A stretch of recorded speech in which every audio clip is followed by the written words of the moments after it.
사람은 한평생 살아가면서 수많은 관계들을 맺으면서 살아가게 되어 있습니다. 아무 관계도 없이 살아가는 사람은 아무도 없습니다. 그 중에서도 친구 관계는 일반적으로 쉽게 만들어지지만 그렇다고 아무하고나 친구가 되지는 않습니다. 친구라는 말은 친하다는 말과 오래되었다는 말이 합쳐져서 생긴 것입니다. 그래서 오래 만나거나 사귀어서 친하게 된 사이가 친구이고 친구 사이가 되는 것입니다. 그런데 예수님께서 우리 믿는 사람들을 향해서 오래도록 우리가 주님과 사귀지 않았음에도 불구하고 우리를 친구라고 말씀하십니다. 요한복음 15장 15절에 보면 너희를 친구라 하였노니 이렇게 말씀하십니다. 우리가 예수님에게 친구하자고 요청을 한 것이 아니라 주님께서 우리를 사랑하시고 좋아하셔서 나랑 친구하자, 그렇게 친구로 선언을 해 주신 것입니다. 예수님께서 믿는 사람을 친구라고 부르시는 것은 우리 입장에서는, 믿는 자들의 입장에서는 참으로 다행스럽고 고맙고 또 기쁘고 감사한 일이 아닐 수 없습니다.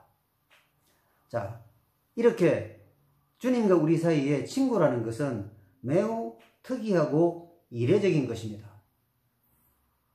그러면 어떤 식으로 주님과 우리와의 친구 관계가 이렇게 특별하고 이례적인지를 몇 가지를 정리를 해보면, 일반적으로 친구는 어떻습니까? 형편이나 상황이 같거나 비슷할 때 친구로 관계가 맺어집니다.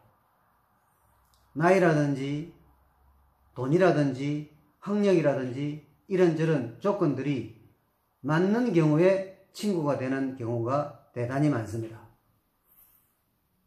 재벌 회장은 아무나 친구로 삼지 않지요. 그런데 예수님께서는 누구든지 오라고 하십니다. 예수님께 오는 모든 사람과 예수님은 친구가 되시는 것입니다. 참으로 특이하고 참으로 이례적입니다. 이런 친구는 세상에 없죠. 그리고 일반적으로 친구는 이익을 위한 관계입니다. 내가 저 사람과 친구가 돼서 계속 손해보고 아프고 괴롭다면 친구 안 하죠. 뭔가 내게 이익이 되고 보탬이 되고 도움이 될 때 친구지, 그렇지 않습니까? 이 세상에서도 어릴 적에 친구로 지내다가 성인이 되어가지고는 친구가 안 되는 경우가 매우 많습니다. 왜 그렇습니까? 서로 비교를 하잖아요.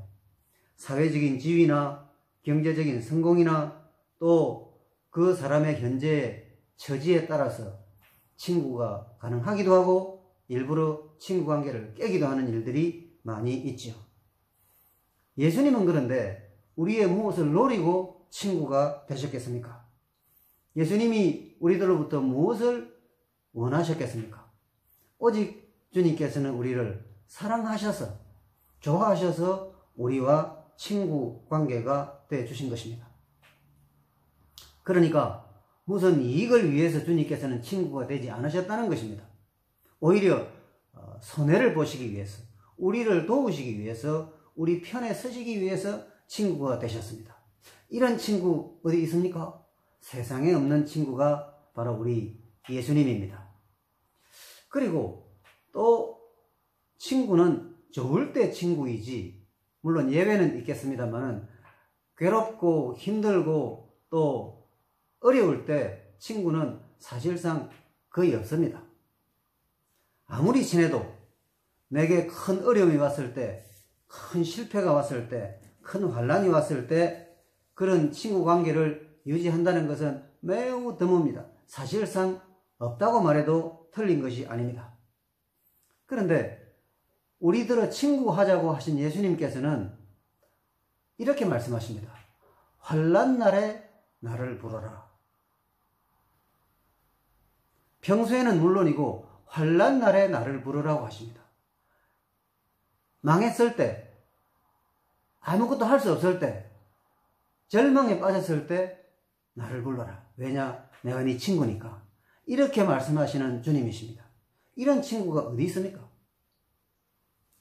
그런데 이분이 우리의 친구가 되시기 위해서 뭐까지 하셨냐면 자기의 목숨까지 버리셨습니다. 요한복음 15장 13절에 보면 사람이 친구를 위하여 자기 목숨을 버리면 이보다 더 큰 사랑이 없다고 하셨습니다. 이 말씀에 해당되는 분이 누구냐? 주님이십니다. 주님께서는 우리를 친구 삼으시기 위해서 십자가에서 죽으셨습니다. 친구이신 주님께서 친구이신 우리를 위해서 아무것도 하시지 않는 말로만 친구가 아니라 자신의 목숨을 희생해 가시며까지 우리를 살리시기 위해서, 우리를 친구 만드시기 위해서 그런 일을 하셨다는 것입니다. 이런 친구가 세상에 어디 있습니까? 이 세상에서는 불가능한 것입니다. 그런데 우리 주님께서는 저와 여러분을 사랑하셔서 친구 먹자고 하시고 친구 되자고 하셔서, 그래서 우리와 주님께서 주님의 요구에 의해서, 주님의 요청에 의해서 참 뜻밖에도 이렇게 자랑스럽게 주님의 친구가 되신 것입니다. 우리 주님은 그래서 정말 별난 친구입니다. 아무리 말을 해도 설명이 안 되는 그런 친구가 우리 주님이십니다. 그런데 이렇게 주님께서 우리에게 말도 안 되는 친구가 되어 주신 것을 설명하기 위해서는 더 많은 시간이 필요합니다. 그렇다면 이런 주님을 우리가 친구로 모셨는데 우리는 뭘 해야 되겠습니까? 친구는 서로 주고받고 뭐가 오고 가고 친한 관계, 이렇게 화목하고 또 긴밀한 관계를 유지하는 거죠. 주님께서는 우리들에게 뭐를 요구하실까요? 친구로서.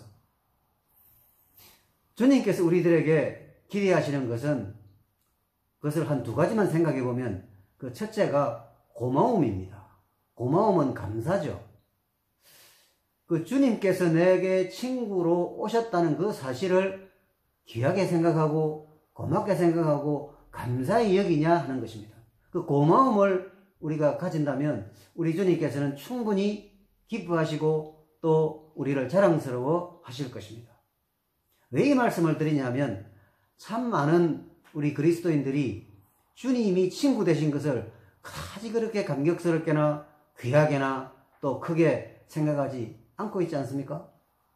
만약에 어떤 큰 돈 많은 사람이 아주 좋은 집을 한 채 여러분에게 사주면서 나랑 친구합시다. 그러면 얼마나 자랑을 많이 하고 돌아다닐 것입니다. 그 재벌 회장이 내게 이렇게 막 말하자면 뭐 수십억 가는 그런 집을 내게 사줘서 내가 지금 이렇게 살고 있다. 이런 사람이 어디 있느냐? 그럴 것입니다. 그런데 우리 주님께서는 우리들에게 뭘 주셨습니까? 하늘나라의 처소를, 하늘나라의 거처를 주셨는데 이 주님이 자랑스럽지 않습니까? 고맙지 않습니까? 우리는 고마움을 느껴야 됩니다. 항상 고마움을 마음속에 간직하고 살아야 친구의 도리를 하는 것입니다. 그래야 되지 않겠습니까? 그리고 한 가지만 더 우리가 생각해 볼 것은 이 친구와 좋은 관계를 유지해야 됩니다.